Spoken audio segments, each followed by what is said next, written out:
ಹಲವು ಗ್ರಾಮ ಪಂಚಾಯತ್ಗಳು ಸೇರಿ ಒಂದು ತಾಲೂಕು, ಹಲವು ತಾಲೂಕುಗಳು ಸೇರಿ ಒಂದು ಜಿಲ್ಲೆ, ಹಲವು ಜಿಲ್ಲೆಗಳು ಸೇರಿ ಒಂದು ರಾಜ್ಯ, ಹಲವು ರಾಜ್ಯಗಳು ಸೇರಿ ಒಂದು ದೇಶ, ಹಲವು ದೇಶಗಳು ಸೇರಿ ಒಂದು ವಿಶ್ವ ಅಂತ ಮಾಡ್ಕೊಳ್ವಲ್ಲ. ಯಾಕೆ ಅಂದರೆ ವ್ಯವಸ್ಥೆಗಾಗಿ ಇಲ್ಲಿ. ಹಾಗಾಗಿ ಇಲ್ಲಿ ಇದು ಬೇರೆಯಾ ಇದು ಒಂದಾ ಅಂತ ಕೇಳಿದರೆ ಎಲ್ಲಿ ನಿಂತ್ಕೊಂಡು ಮಾತಾಡ್ತಾ ಇದೀಯಾ ಅಂತ ಪ್ರಶ್ನೆ. ಎಲ್ಲಿ ನಿಂತ್ಕೊಂಡು ಮಾತಾಡ್ತಾ ಇದೆಯಾ ನೀನು? ಮನುಷ್ಯ ಅಂತ ಯೋಚಿಸ್ಕೊಂಡು ಮಾತಾಡ್ತಾ ಇದೆಯಾ? ನಿನಗೆಲ್ಲೂ ಬ್ಯಾರಿಕೇಡ್ ಇಲ್ಲ, ಎಲ್ಲೂ ಬೇಲಿಗಳಿಲ್ಲ, ಎಲ್ಲೂ ಗಡಿಗಳಿಲ್ಲ, ಪ್ರಪಂಚದ ಮನುಷ್ಯರೆಲ್ಲ ಒಂದೇ. ಇಲ್ಲ, ನೀನು ಇನ್ನೇನೋ ಒಂದು ಅಂಶ ಇಟ್ಟುಕೊಂಡು ನೀನು ಯಾವ ದೇಶದ ಪ್ರಜೆ ಅಂತ ನೋಡ್ತಾ ಇದೆಯಾ? ಆಗ ನಿನಗೊಂದು ಪಾಸ್ಪೋರ್ಟು, ನಿನಗೊಂದು ವೀಸಾ, ನಿನಗೊಂದು ಆಧಾರ್ ಕಾರ್ಡು ಬೇರೆ ಬಂತು, ನೀ ಅಲ್ಲಿಗೆ ಬರಬಾರ್ದು ಅಂತ ವಿಧಿ ನಿಷೇಧಗಳು ಉಟ್ಕೊಂಡ್ಬಿಡ್ತು. ಅರೆ, ನಾನು ಮನುಷ್ಯ, ನೀನೂ ಮನುಷ್ಯ, ಭೂಮಿ ಏನಿಲ್ಲಿ ಗೋಡೆ ಎತ್ತಿಲ್ಲ, ನಿನ್ನ ದೇಶಕ್ಕೆ ಬರೋದಕ್ಕೆ ನೀನು ಯಾಕೆ ನಿರಾಕರಿಸ್ತೀಯಾ ಅಂದರೆ ನಾವು ಮಾಡ್ಕೊಂಡ್ವಿ ಅದನ್ನು.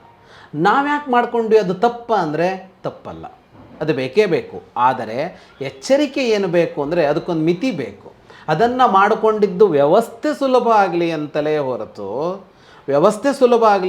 ಹೊರತು ಗುಂಪನ್ನು ಹಾಗೆಯೇ ಉಳಿಸೋದಕ್ಕಲ್ಲ ಅಂತ. ಸನಾತನ ಸಂಸ್ಕೃತಿ, ಹಿಂದೂ ಧರ್ಮ, ಸಂಪೂರ್ಣ ಹಿಂದೂ ಧರ್ಮದ ಕುರಿತಾಗಿ ಧರ್ಮವಾಹಿನಿ ಚಾನಲ್ ವೀಕ್ಷಣೆ ಮಾಡಿ, ಸಬ್ಸ್ಕ್ರೈಬ್ ಮಾಡಿ, ಸಪೋರ್ಟ್ ಮಾಡಿ.